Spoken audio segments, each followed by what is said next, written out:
আজকে তোমাদের ভূগোল পরীক্ষা হলো, অবশ্যই তো আশা করি তোমাদের পরীক্ষা সবারই ভালো হয়েছে।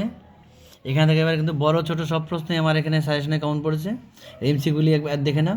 1 নম্বর প্রশ্নের উত্তর হলো খ নাম্বার, 2 নাম্বার ক নাম্বার, 3 নাম্বার গ নাম্বার। প্রত্যেকটা প্রশ্নের উত্তরই দেখো দাগিয়ে দেওয়া আছে, দেখে নাও। 4 নাম্বারটা হলো ঘ নাম্বার, 5 নাম্বার ক নাম্বার, 6 নাম্বার ঘ নাম্বার, 7 নাম্বার খ নাম্বার, 8 নাম্বার গ নাম্বার, 9 নাম্বার খ নাম্বার, 10 নাম্বার ক নাম্বার, 11 নাম্বার ক নাম্বার। প্রত্যেকটা প্রশ্নই ভালো এসেছে দেখো, প্রত্যেকটা প্রশ্নে। 12 নম্বর প্রশ্নের উত্তর হবে হলো খ নাম্বার রেল ইঞ্জিন শিল্প।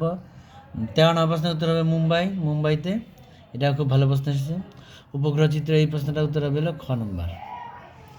এবার দেখো শুদ্ধ শুদ্ধ, দেখো প্রত্যেকটা পাশেই লিখে দেওয়া হয়েছে, দেখো শুদ্ধ শুদ্ধ শুদ্ধ, প্রত্যেকটা পাশে দেখো লেখা লেখা আছে, সবগুলি দেখে দেখে মিলিয়ে নাও।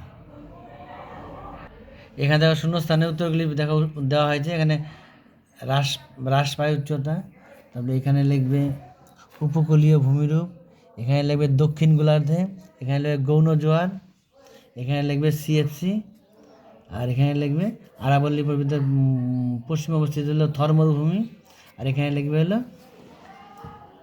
কম্পোস্টিং। এবারে এগুলি তোমাদের 2-1টি কথাই লিখতে হবে, এগুলি এখন দিতে পারছি না। যদি কারোর প্রয়োজন হয় অবশ্যই কমেন্টে লিখো, আমি প্রত্যেকটা প্রশ্নের উত্তর তোমাদের কমেন্টে উত্তর দিয়ে দেবো। স্তম্ভের উত্তরগুলো দেখো পাশে পাশে দেওয়া আছে, দেখে নাও। এবার 2 নাম্বার প্রশ্নতে দেখা যায় সাজেশনে দেওয়া ছিল যে প্রশ্নগুলি, সবগুলি প্রশ্ন কিন্তু সরাসরি যেভাবে দেওয়া ছিল সেভাবেই পরীক্ষা কিন্তু তোমাদের পরীক্ষায় এসেছে। একটা প্রশ্ন এদিক ওদিক হয় সব প্রশ্ন দেখো। এবার 2-এরগুলির পরে দেখো 3-এর প্রশ্ন, 3-এর প্রশ্নগুলিও দেখো ভালো এসেছে, সবগুলি প্রশ্ন তোমাদেরকে ব্যাচীয় করে দেওয়া হয়েছে এবং সাজেশনে দিয়ে দেওয়া হয়েছে। প্রত্যেকটা প্রশ্নে খুব গুরুত্বপূর্ণ প্রশ্ন ছিল এবং সবগুলি কিন্তু পরীক্ষায় এসেছে। এখান থেকে দেখা বড় প্রশ্নগুলি, নদীর ক্ষয়ক্ষতি এই প্রশ্নটি বলা হয়েছিল, বায়ুর উত্তপ্ত এই প্রশ্নটি পরিচালন বৃষ্টিপাত এবং জলবায়ুর উপর সমুদ্রস্তরের প্রভাব। তার মধ্যে এই দুটি 1 নাম্বার আর 4 নাম্বারটা তো বলাই ছিল, যেটা এই দুটো আসবে, এই দুটো অবশ্যই দেখা আসছে, এই দুটো এক্সট্রা দেওয়া ছিল কিন্তু এই দুটো বলা ছিল, বলা হিসেবে আসছে।